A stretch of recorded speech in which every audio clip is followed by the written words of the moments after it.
Forgive George Russell, Lord, for he knows not what he does. What are we doing here, George? Why are we talking like this? I can't even take the chap seriously. Because, of course, King George Russell of King's Lynn, Norfolk, first of his name, has said thus about Maximilian Verstappen, that he would relish Max Verstappen in the same car, around the rumour mill that suggests Max could join him in that Mercedes car. What are we doing now? Really? George Russell? I love me some George Russell. He's a god tier driver. He's absolutely fantastic. 0.062 quicker in qualifying than 7-time champion Sir Lewis, Carl Davidson, Hamilton on average to date. That is noteworthy, absolutely. But is this really where we're going, George Russell? You want to be careful what you wish for, chap, because I don't think you've got the assignment, fella. As brilliant as you are, absolutely will be a future world champion. George is a killer. Just go and ask Jake Aitken on their manoeuvre in previous Formula if you don't believe me. But this is different, right? I get that George Russell will want to hype up himself. He's cheeky, subject to a cheeky bit of hyperbole, absolutely. And fair play to the young lad. That's admirable. Indeed, he's to be commended for that. However, this is too far, George. This is a step too far. I can't even take you seriously, mate, because I don't think you understand the assignment. You need to be careful, they say, what you wish for, because Maximilian Verstappen is something different, a force of nature, an act of God, even as far as the symbiosis between nurture and nature.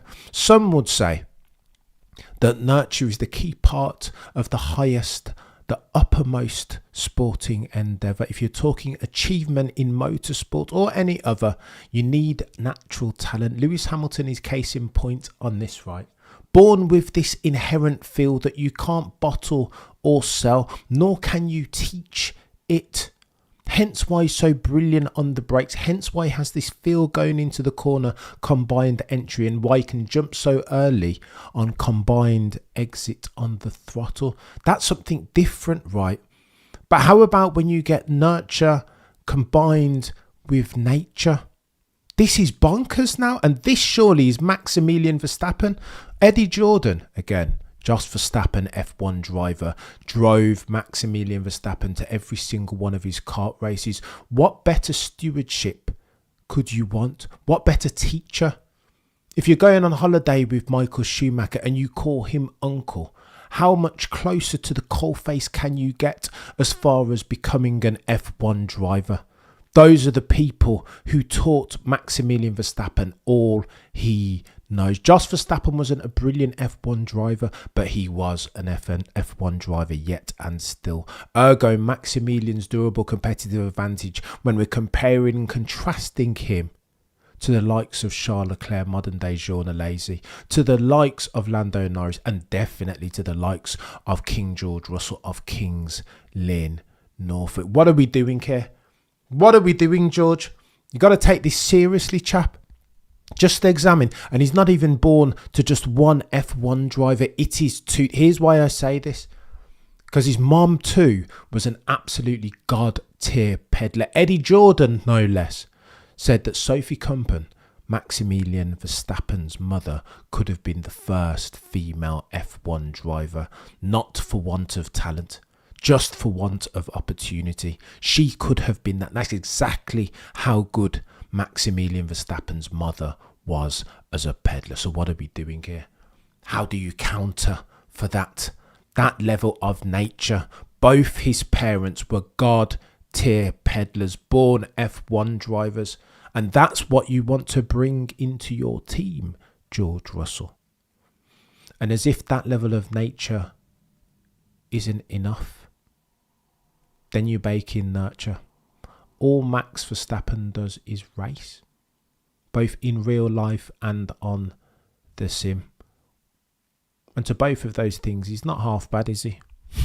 He's all right. He's not half bad. Please see 2016 in Brazil in the wet. This dude going around the lights of Nico Rosberg, champion, like he was in a different formula.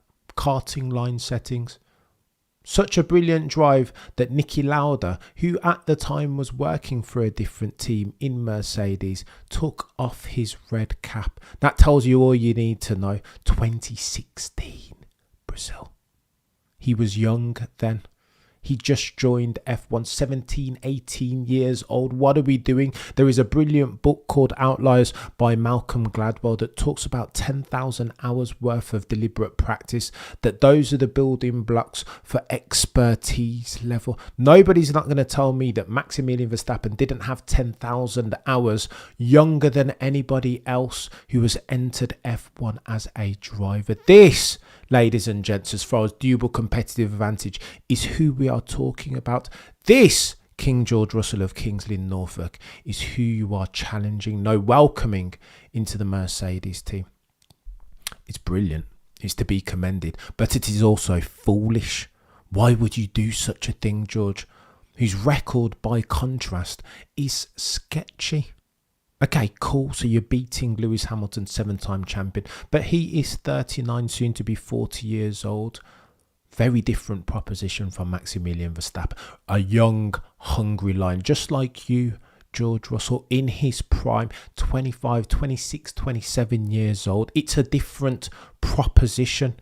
You don't want that, George. And again, if driver hierarchy is a thing requisite to winning yourself a World Drivers' Champion, George, why would you even do that? As sexy a soundbite as it is, be careful what you wish for, King George Russell of King's Lynn, Norfolk. This is not a good thing. Even if you'd beat him, surely Formula One, life in F1 is difficult enough now. Why would you want to make that hill climb steeper than it is? You know, looking at George's sentence here, his statement, I feel like this reveals a certain naivete. Being honest, life is difficult enough. Why would you want to make it more difficult by having probably one of the best, one of the most determined, resilient, one of the most qualified as far as natural talent plus nature? Why would you want him in the same car as you, George Russell, just for gusto, for the challenge? What are we doing? Listen, let me explain to you who Maximilian Verstappen is for the avoidance of doubt. Every once in a while, a sports personality comes on that shifts the goalposts along. Paradigm shift setting, starts doing things differently to anyone that you've ever seen in that sport previous. That is Maximilian Verstappen. And why then would you want that fella alongside you in equal machinery? This makes no sense. It's a sexy soundbite, George Russell of King's Lynn, Norfolk. It really is. It sounds brilliant on paper. However, in practice, there is a mismatch. You don't want for that, George. If it happens, cool, you take it. But to give that as your exam question, as your pole sitter as far as your desires as an F1 driver, is less than churlish, sir. It is foolish. You only need to look at the record books to understand what we're dealing with here in Max Verstappen. 30.57 is his current win ratio as a percentage of his starts. Youngest F1 driver, youngest F1 winner, youngest Grand Slam. He owns all of the youngest records as near as makes no difference. And there is a reason for that, no. Because it's a function of this perfection of symbiosis and nurture. He started earlier than everybody else, ergo he might be better than anybody else at that age.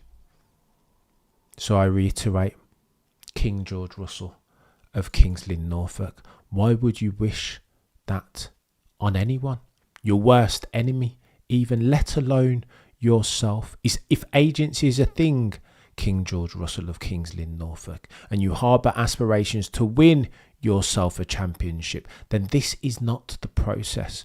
Life, even outside of F1, is difficult enough as it is. Do not make it more difficult than necessary. The line of least resistance, if you are an F1 driver, surely, is the path through which you expedite for your learning curve. Surely. That's That's the modus operandi. Not this, King George. You want to say that you would relish the challenge of having Max Verstappen alongside you in that Mercedes. Forgive King George Russell of King's Lynn, Norfolk, first of his name. Forgive him, Lord, for he knows not what he does. But I digress.